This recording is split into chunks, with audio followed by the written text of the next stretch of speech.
Hey friends, this is the MrsVolfie from our half-acre homestead with a tea break. Now, I've gotten all kinds of questions lately, and I'm going to answer a few. But one of them touches on cooking and canning do's and don'ts. I got a letter from a very dear friend who said, please, can you do a rant on gals showing their YouTube food prep and canning videos with their long hair hanging over food? Don't they know it's a big no-no? Well, it is a big no-no, but it's not just, I used to work in a bakery. I used to work in a restaurant. I used to work at a lot of places. I used to work in the bush, clearing brush and cutting trees. Keeping your hair away from equipment is extremely important. Let's not even go with having food, your hair hanging over food that you're prepping and getting a hair in it. Let's talk about the safety of long hair in the kitchen, okay? You've got fire, you've got grease, you've got moving mechanical parts like KitchenAids. When I worked in the bakery, I worked with a Hobart when I'd made cookie dough, and that thing was 5 feet tall. Lifting the bowl was almost impossible. Picture a KitchenAid on steroids, okay? It has the lock-in bowl place, and the bowl is huge. I can't even get, I don't think I could get my arms around the bowl. If you are working in a place that has fire and grease fires and electrical appliances with moving parts, it's not just a health issue for everybody else to keep your hair out of the way. It is a danger or a workplace safety issue for you. So yeah, keeping your hair up. I had long hair at one point, and when I worked at the bakery, my hair was either in a ponytail or a braid, and I always wore a bandana. So yeah, it's, not everybody follows those rules. And I think with the way YouTube is going now, they're regulating all the wrong stuff. Well, not all the wrong stuff. They're regulating language, trying to regulate language and gore and all that stuff. That's fine. But they're also trying to streamline YouTube into a more TV style or streaming style friendly programs. So that's why people like me are not, are not being paid attention to all that much. Because there's people like Laura Vitale with the studio kitchen and all that stuff. And Laura Vitale, kudos, you always wear your hair up when you're working in the kitchen. Good job, your mama taught you right. But the thing is YouTube in the last, 10 years has just blown up. There's hundreds and hundreds of thousands of channels. And they are relying on us, the channel owners, to follow certain rules. Not everybody does. There's people who, when I put some flour or starch, or I forget which one it was, in my mustard cauliflower pickles, I'm going to tell you that it is acceptable to use flour or starch in canning when a tried and true and recorded, and I don't mean necessarily on YouTube, recipe uses it. You look in the I don't even own one, but you look in the Blue Ball Book of Canning, and they have all kinds of recipes like lemon curd and stuff. But just don't go out on your own and start adding flour and stuff willy-nilly to recipes that you're going to can or pressure can. Because if you add too much, it can be a viscosity issue. It's just easier for them to say, you know what, don't put that in there. For instance, I used to make pie filling.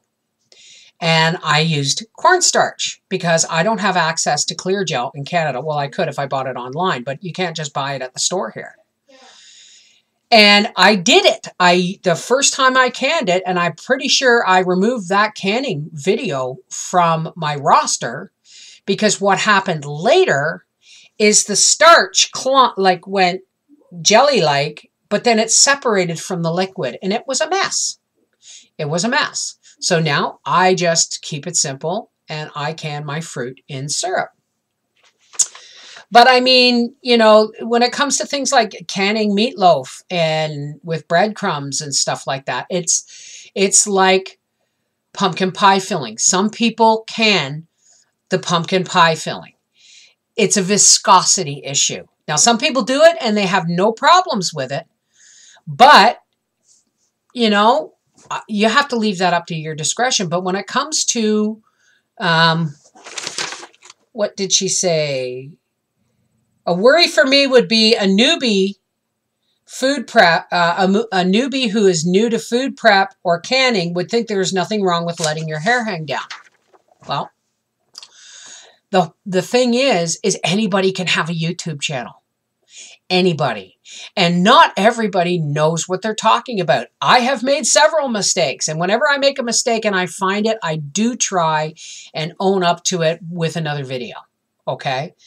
So we're basically regulating ourselves. So not everything on YouTube, just because it looks great and looks studio, it doesn't make it correct. So please, folks, please do your own research when it comes to canning. Somebody asked, do I still dehydrate raw eggs? No, but that's not because I can't. It's because I have no need to. When I find it easier to wash my eggs, oil them, put them in cartons in a spare fridge where they're good for 5 to 9 months. Now, they've never lasted me longer than 5 months, but not because they went bad, but because we used them up. So right now we're getting plenty of eggs. We're getting like 10 a day. But Howie's taking them to work for his buddies. So, but soon I'll be saying, it's time for me to start oiling eggs and putting them away for the winter. What else was I going to talk about?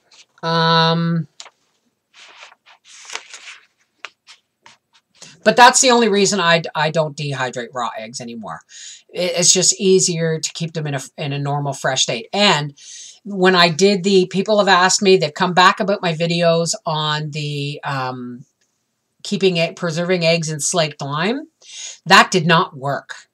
That did not work. After 3 months, they were bad, bleh, really bad. So there are still some people out there who ask me how that went, but they obviously didn't follow through with all the videos, because I did do a video at the end saying, no, this didn't work for me.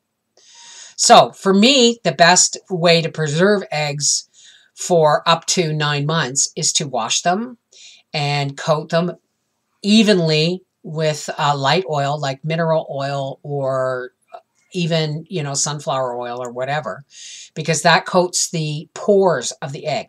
When an egg is laid, it comes out with what's called a bloom on it.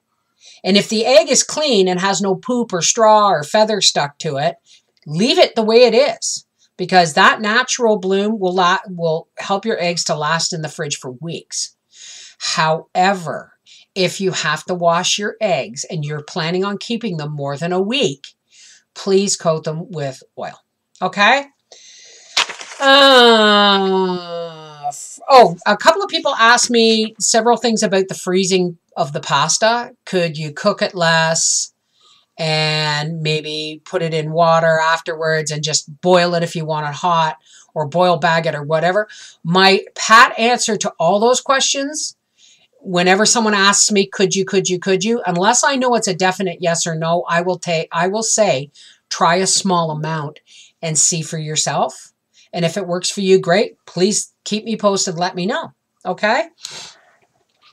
But what else is going on? Somebody asked me about my beans. Or my raised beds. I'll do a video on that later. The funny thing is the yellow beans that I just scattered and rubbed all over with soil, they're like this big. The beans that I poked holes and planted, only half of them grew. I don't know.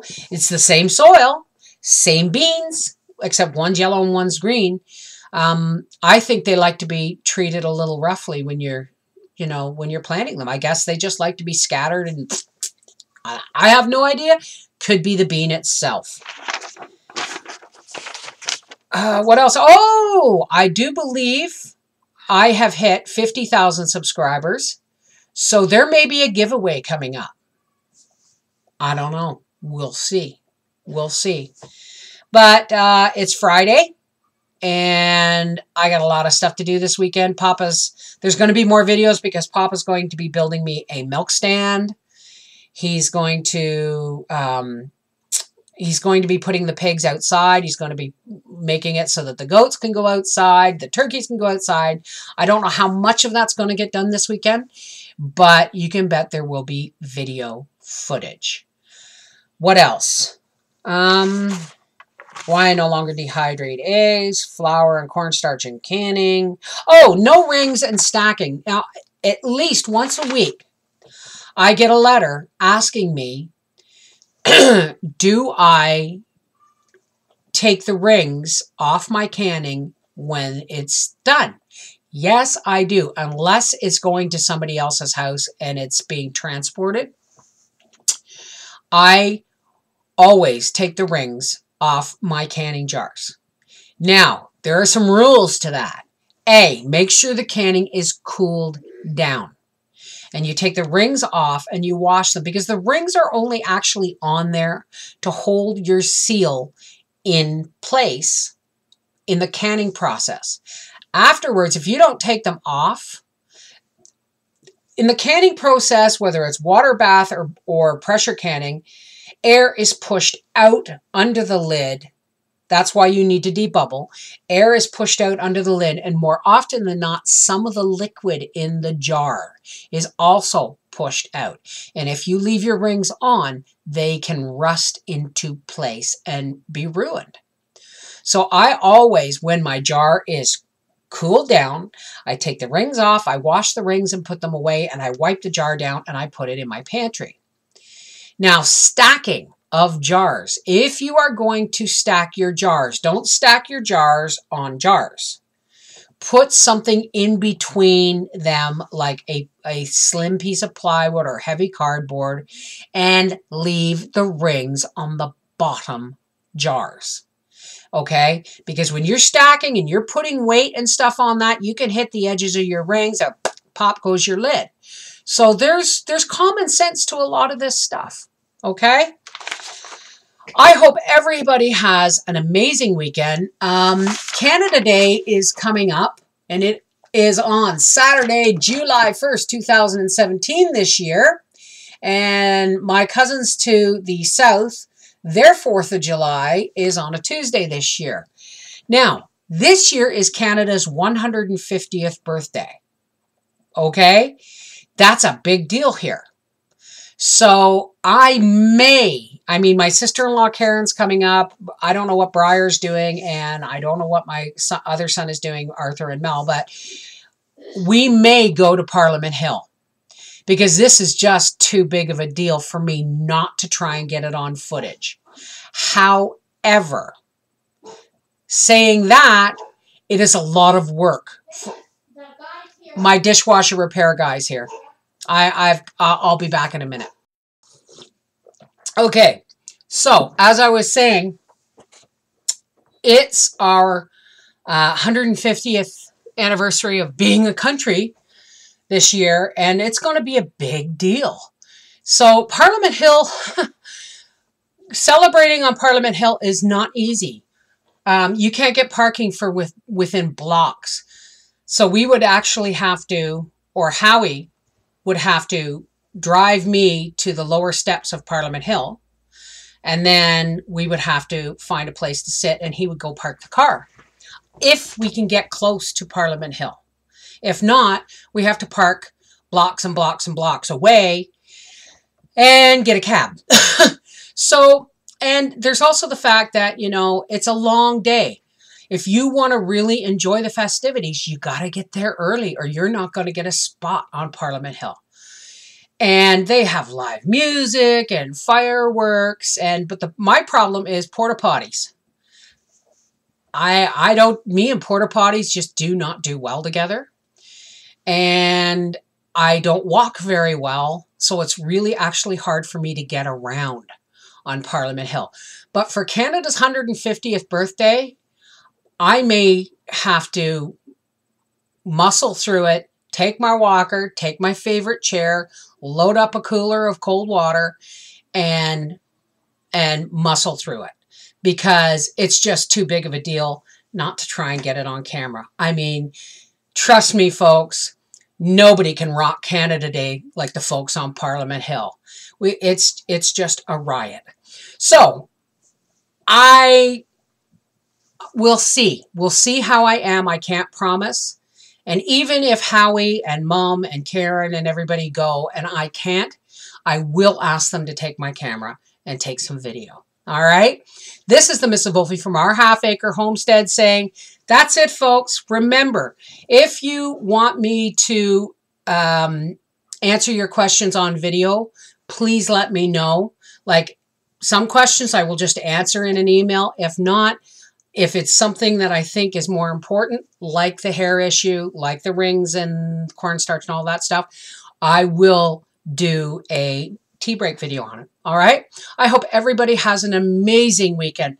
Love you guys. Mwah. Take care and God bless.